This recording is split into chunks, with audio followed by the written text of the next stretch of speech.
Here we are for another round of the 70s versus the 90s, and it's a true face-off when I put George Roy Hill's Slapshot against Stephen Herrick's The Mighty Ducks.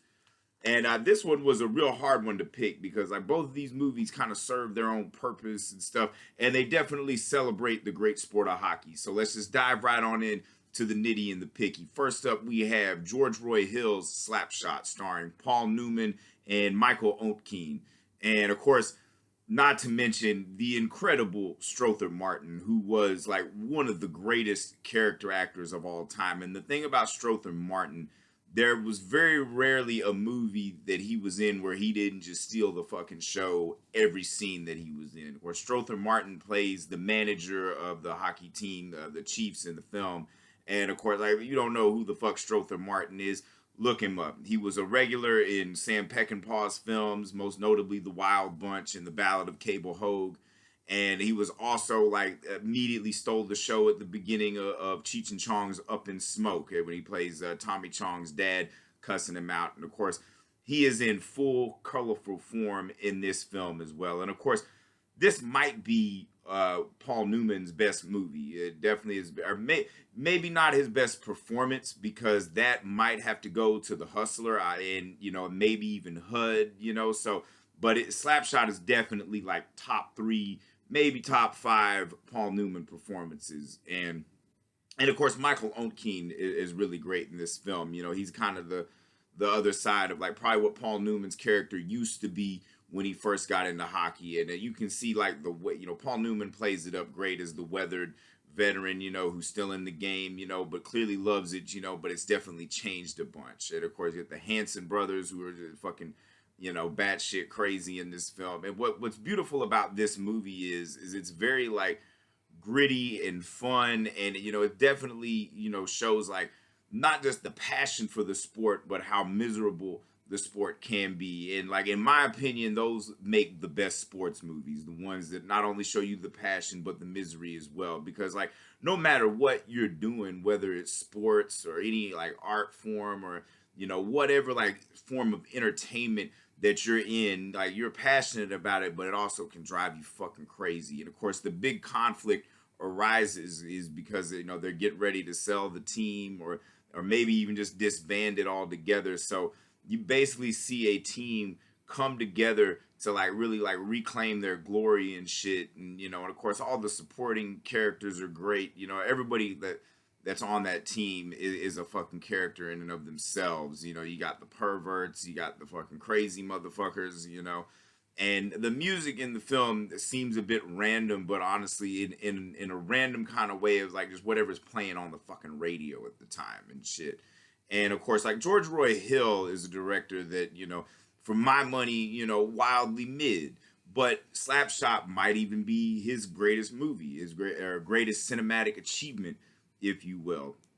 And of course, in the end, they actually do win. They win kind of by default because, they spend the whole movie like just becoming goons and shit, and like just whooping ass and really becoming a crowd favorite again. And then the one time that they decide to fucking play straight hockey and shit, the fucking opposing team gets all the fucking like, rough characters to go up against them, and then they decide just a fucking free for all. And at the end of the day, they're having fun with the shit, and they end up winning and stuff. And then of course, the whole team is probably going to Minnesota and shit. And so the film kind of ends in that perfect kind of 70s way, where it's like, motherfuckers won. But it stands the question, it's like, did they really win? Either they had this small victory, but the larger victory probably gonna fucking escape them. It's pure brilliance. That's why the 70s were great.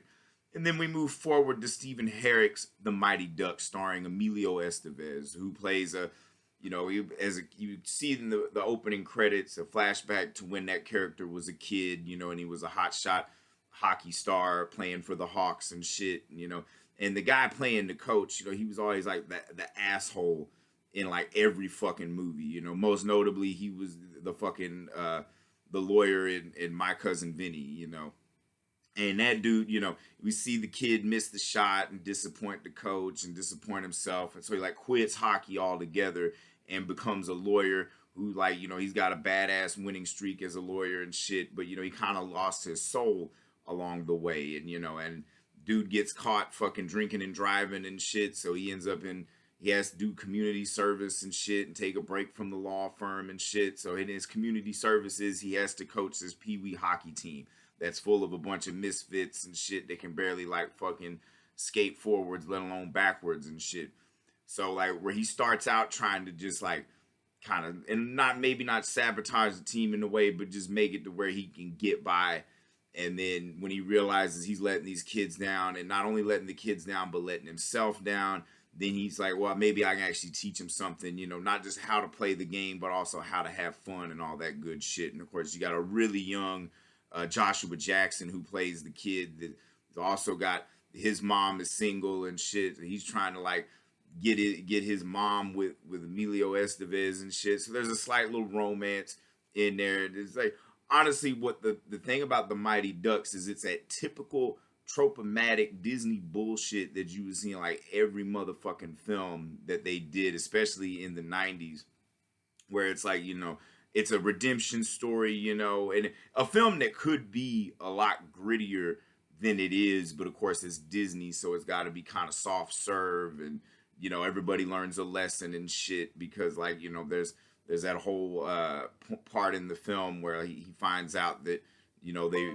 redrawn all the districts and shit, and they find out one of the players on the Hawks actually should be playing for the Ducks and all that shit, and they try to bribe him, and he's like, he's not gonna do it and shit, because he's learning a lesson, and he's becoming a human being again and shit.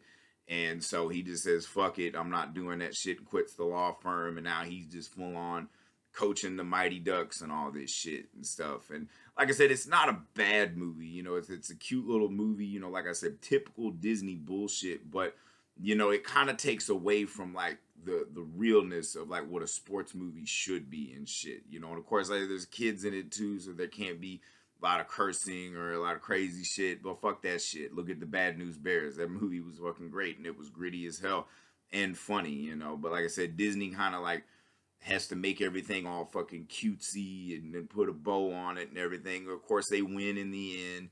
You got fucking Queen playing with We Are the Fucking Champions and shit. So it's like the film is designed to like be that fucking feel good movie that you don't even have to think about a great escapism.